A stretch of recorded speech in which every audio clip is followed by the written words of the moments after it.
So let's begin with that very conversation around what exactly is playing out within the politics of Lagos, especially given the fact that we saw that drama at the State House of Assembly. Who is to be blamed? Who is not to be blamed? What is really playing out at the end of the day? So we've been joined in the program by a guest who is going to help us break it down, because there are many layers to this issue. That cartoon by The Guardian showing what exactly is pulling off the chair from the seats, or pulling the chair that Miranda Mojisola is sitting on. So there are complexities and layers of what is playing out in the Lagos State House of Assembly. It's an interesting play out, if you will. We've been joined in the program by Mr. Olufemi Lawson. He's a public affairs analyst, joining us right here in our Lagos studio, as well as Comrade Mark Adebayo, rights activist, current national spokesperson of the Coalition of United Political Parties CUP, joining us from Akure in Ondo State. Gentlemen, thank you so much for coming on the program. Good morning. Thank you. Thank you so much for having me. So let me start with you, Mr. Lawson, on there are so many permutations, there are so many speculation as to what is playing out. We saw how Mudashiru Obasa was removed whilst he was away. He came back and made statement. We understand he even had to go to court. Now, one interesting thing that played out yesterday, I remember very vividly, if I can remember properly, when there was a vote of confidence not too long before Mudashiru Obasa, who was removed. Yesterday, with what played out at the Assembly, there was another vote of confidence. So what do you think is happening in the Lagos State House of Assembly? Nothing much is happening than the fact that a group of people, Assembly members, did what they're empowered to do by the virtue of the law guiding the Assembly, guiding the legislature, by electing and removing who, of course, leads them in the Assembly. That ordinary process, which ordinarily should have been seamless and necessitated no controversy, is what is creating all this drama that we're beginning to witness. And it's very, ridiculous that Lagos, that is always setting standard, in so many areas when you talk about governance in Nigeria, is becoming a mockery. Because I cannot remember any time in the current republic where the head of a legislature has been removed, including the National Assembly, and you've seen this kind of drama, forth and back, people even going to court and all sort of things. It shows that people truly who claim to be Democrat are not really Democrat. They didn't really understand what democracy is about. If 36 members out of an assembly of 40 have taken a decision and are still standing by that decision, then what is responsible for this? And one thing is also missing here, which I think is also responsible for what we're witnessing. It is the fact that these members are members of the same political party. The governing party in Lagos is APC. They elected the leadership of the Assembly, being the majority party in the Assembly. Until date, that party have not made any categorical statement in respect of what is happening in the Assembly. And I think it's one of the reasons why there's so much tension, though unnecessary, within the Assembly. And if you look at what has happened between the time Mr. Obasa was removed by majority members of the Assembly, and now the Assembly has not been able to occupy itself with some very serious responsibility as expected, of the Lagos State House of Assembly. Let's take it to our other guest. So let me find out from you, sir. It looks like the independence of the legislature is being threatened yet again. But they are asserting the authority, saying, on clear conscience, with good authority, we're insisting that this is the right way to go. So who is trying to shake off their powers as an arm of government here? Because there are so many speculation. And what do you see playing out eventually?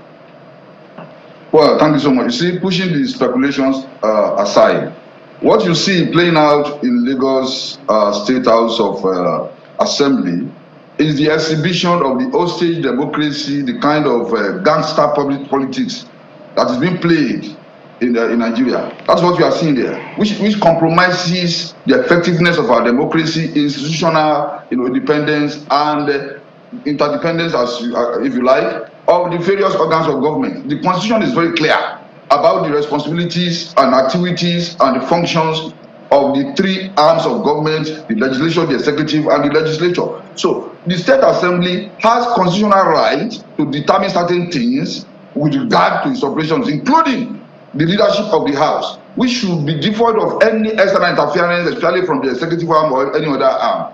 And when you remember that on February 14th, the removed speaker had approached the court asking for, expeditious hearing of his case. One would have thought that it would be left to that level of judicial interpretation and interference to be able to determine and decide what should proceed from there. But now, what we are seeing is, a kind of gangster politics that we want to decimate the capacity of various arms of government to function independently or interdependently, as the case may be. So we can see now what we are seeing beyond even speculation is the fact that we are hearing the voice of Jacob and the hand of Esau. So the way these things are going, the kind of gangster politics that being played, the DSS, the police to invade the armed chambers of the State House of Assembly is anomalous, it is reprehensible, it is unacceptable, it is totally condemnable. No, there is no, I can't point out who, referring to your question, who exactly is behind this, but we know that some forces, some anti-democratic forces are hell-bent on truncating this democracy. They are hell-bent on killing this democracy because they will not allow the institutional democracy of arms of government to function as effectively as it should be. The DSS, the police, have no right whatsoever under the law to attack, to invade, and that's the word being used, to invade the armed chambers of the assembly, to disrupt the constitutional and legal activities of a state assembly. It is very wrong, it is anti-democratic. And then this kind of thing is overeating the politics, and that tells you that the politicians in power have not learned from history. They have not learned from 1966, they've not learned from 1983, they've not learned any lessons about how they are the ones who have killed the democracy, that the First Republic, the Second Republic, politicians killed it, and this Third Republic, that erroneously being referred to as the Fourth Republic. I don't know when we had the Third Republic that people are calling this one Fourth Republic. You cannot have a military government and call it a Babangida regime was not a republic. So this is the Third Republic as far as I know. So they are also repeating the same mistakes of not allowing due process to play out, of not allowing the constitution to play out, allowing vested interest to overrule and to overturn the overall interest of the Federal Republic of Nigeria and its people. That is what we are seeing playing out. And we must remember that one little crisis in the corner of Ibadan, in the corner of your state, led to the death of the First Republic. One crisis here in Odo State, where I am now currently, the problem in 1983 led to the death of the Second Republic. Now, a crisis in the little corner of any state of this federation can escalate disproportionately beyond control, to the extent that it could also cause problem for our democracy. And that is what we don't want. Many people bled for this democracy to be institutionalized. Many people died, paid the supreme price for this democracy to be institutionalized. Right. We must allow institutions to function as allotted to them by the Constitution of the Federal Republic of Nigeria. All right, let's stretch the conversation as much as we can by trying to, perhaps identify that hand that, the Guardian, showcased in that cartoon. And it's for good reason, because if you look at the leaked memo written purportedly by the acting clerk of the assembly, it says that the security agency, that's the DSS, was invited to forestall an alleged move to reinstate former Speaker, Honorable Mudashiru Obasa. I'm coming to you now, Mr. Lawson, here in our Lagos studio. When it comes to Lagos politics, there's a popular parlance, Baba Sokwe, either for determining who the next governor would be, or even who the Speaker of the State Assembly would be. And more often than not, that is cited as a reward, for political relevance and the deliverables. So Baba Sokwe in this instance now has been very busy with activities, outside the country, marketing Nigeria. So what are you gleaning from who this hand possibly belongs to? Well, I think the first suspect here is the former speaker, to me, because he has demonstrated openly, up till yesterday, that he's not willing to let go. Is he controlling the DSS? He may not be controlling the DSS. In actual fact, I do not actually believe in that leaked memo. We've seen a lot of fake, documents flying all over the social media in this country in the past. And the DSS is an institution that has a director, that has a spokesperson, and I'm not sure there has been any official statement from the DSS alluding to the fact that they were formally invited. But there's a statement from the Assembly spokesperson that says that it is not abnormal for DSS to be invited. But the extent of their coming into the Assembly is a crisis here, is an issue here, because this is a hallowed chamber. Anybody in uniform who is not a sergeant and armed has no business. The appearance yesterday does not suggest that they came on the invitation of coming to protect the Assembly. Remember, some members of the Assembly about a week ago or thereabouts were invited for questioning for a whole day in respect of the same crisis by the Lagos State Command of the DSS. So the DSS has become a party in this crisis with the way it is inviting members, with the way its officers conducted themselves yesterday, to the extent of engaging in physical, squabbles with workers at the Assembly. Very unfortunate. But for me, like I said, the first suspect, if there's anybody pulling the string behind, is a removed speaker who is not ready to let go. And of course, I would always want to also place this blame, like I said initially, on the doorstep of the party, which even while there was a crisis between the Assembly and the governor, a former governor in this state, the party was seen vocal enough. The elders of the party were seen vocal enough speaking. But this time around, nobody seems to be talking. Nobody seems to be concerned.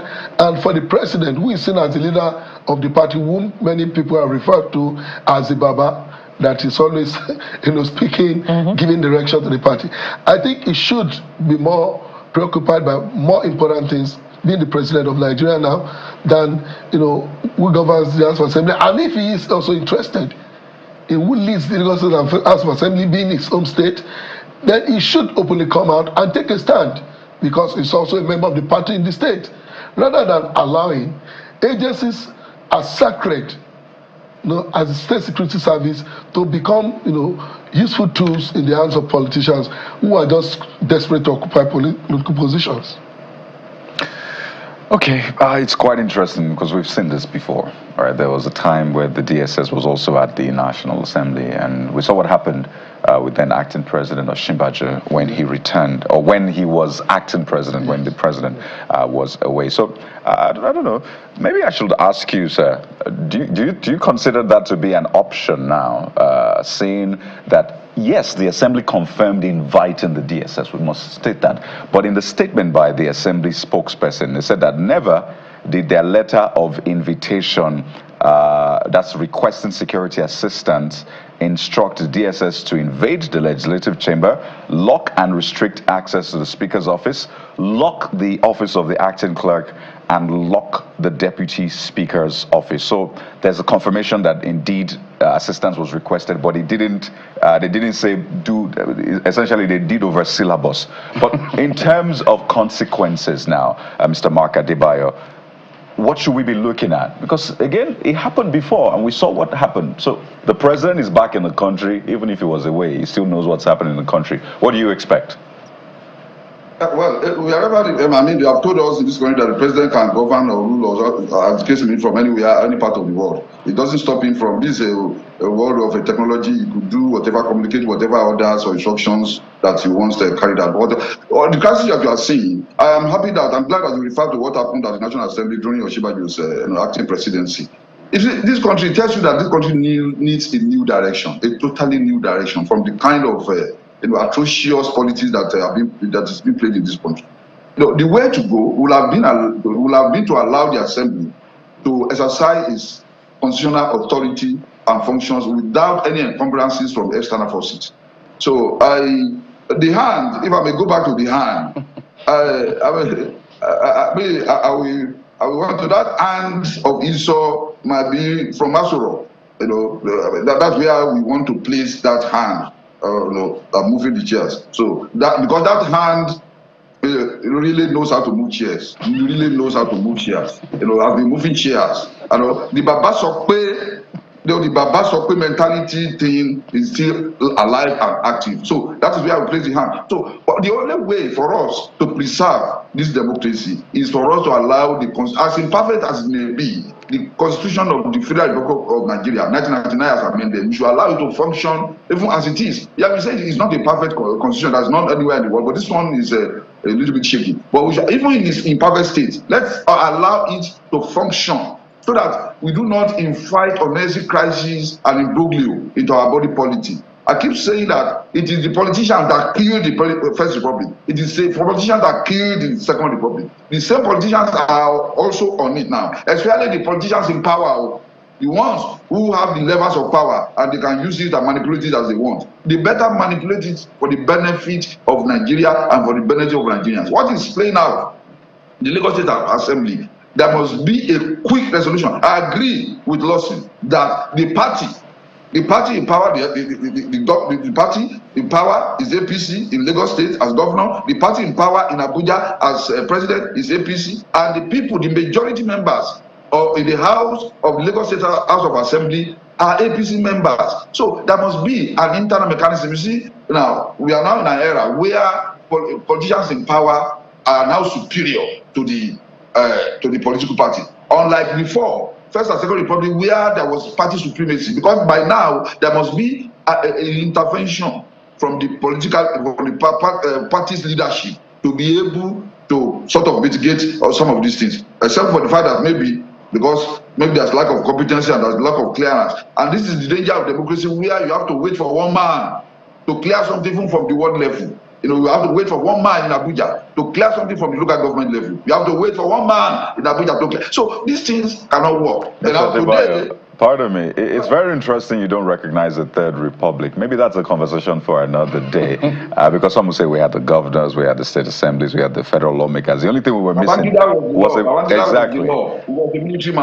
The only thing we were missing was a president. So some will say it was half civilian and half military. But that's a conversation we'll have for another day. But it's very interesting. I just wanted to note that, and for the benefit of history, so people also understand what we had at that time. But Jeffrey, so there was an election. Primarily, people were elected until we wanted to get to the point of presidency until it was botched. By the people that republic exactly that botched it, and some of them are still at republic when you have a decree operating at that time. I understand the premise of where it's coming from. The build-up did not get to the crescendo. Yeah, that's what it's trying to. But it's okay. But another part I want us to look at, what is going on with institutions right now. It feels like what goes on in the courts. The court doesn't come to you; you come to the court. Security agencies are invited. Yesterday, both the DSS and the police dropped the ball. In Osun, there were clear indications there was a problem coming. It could have been prevented. But now we're having death on our hand in Osun State. Now in Lagos, for whatever reason, I don't know what you think, Mr. Lawson, in terms of educating our law enforcement to be able to know how far they can go so that they don't go to this overreach. You can't go into the hallowed chamber for whatever reason. It is very clear. So what do you think would have made them to exceed their limits, even though they were invited? Because that is the crux of the matter here. Sincerely, it's an issue that should really worry everyone. From the point of that ugly scenario yesterday, one of the concerns and commitment I made personally was to begin to call out the president on the need to return the SSS, now called DSS, back to its original state's responsibility, identity. What we have as DSS today and what has become of the DSS today is one of the terrible, legacies of the administration of General Buhari. The DSS traditionally is known as a secret service. In actual fact, in the past, in the days of the pro-democracy struggle, as a matter of fact, I think the Constitution recognizes them as the SSS. They're not like DSS. These are an institution whose personnel mix up with you in congregations, mix up with you, in public places. You will hardly identify them.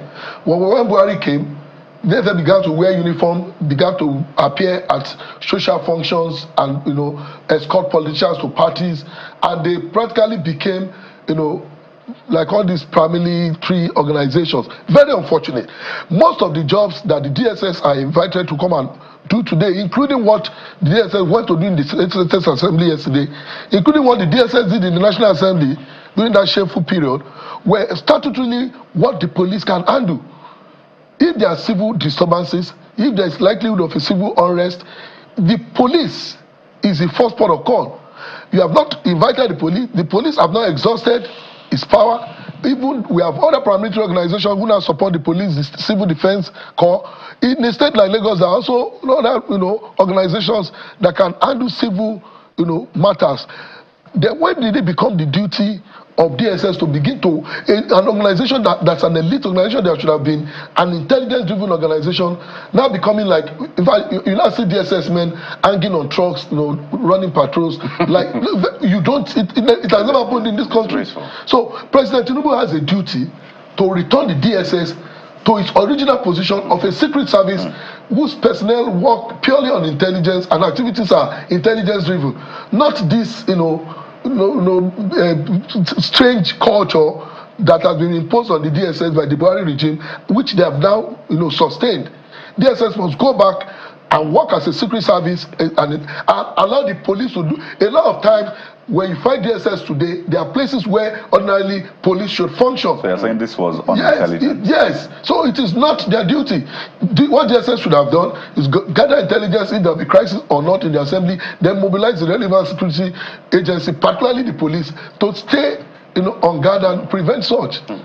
Mr. Lawson, well said. And it's quite disgraceful that a place like Lagos, that is this sophisticated center of excellence, where finding this, and this DSS conversation is quite important. I know personally DSS guys who are active and former, brilliant gentlemen. So seeing this, as a matter of fact, when I was young, if there was any force you wanted me to join, I wanted to join the DSS. Has that changed now? No, it has changed. I like what I do. The reason was quite simple. The reason was simple. You barely see these people. I don't even know them. You don't know the them. highest I saw DSS as a young man was them, escorting presidents and all of that. You don't know them. Now, they're all over the place. They come to social functions. They escort functions to party. They come and attend to issues, normal civil issues between families, between friends. Then you petition DSS. Right. Things that should be reported to the police. People petition DSS. It's unfortunate. We must let it there. Olufemi Lawson is a public affairs analyst joining us right here in our Lagos studio. Comrade Mark Adebayo, rights activist and national spokesperson of the Coalition of United Political Parties. Gentlemen, thank you so much for your thoughts and your insights on this conversation. Thank you. We'll take a quick break here, so we'll stay with politics. Maybe this time we'll head to Osun State as to what is playing out there in just a moment. Join us again.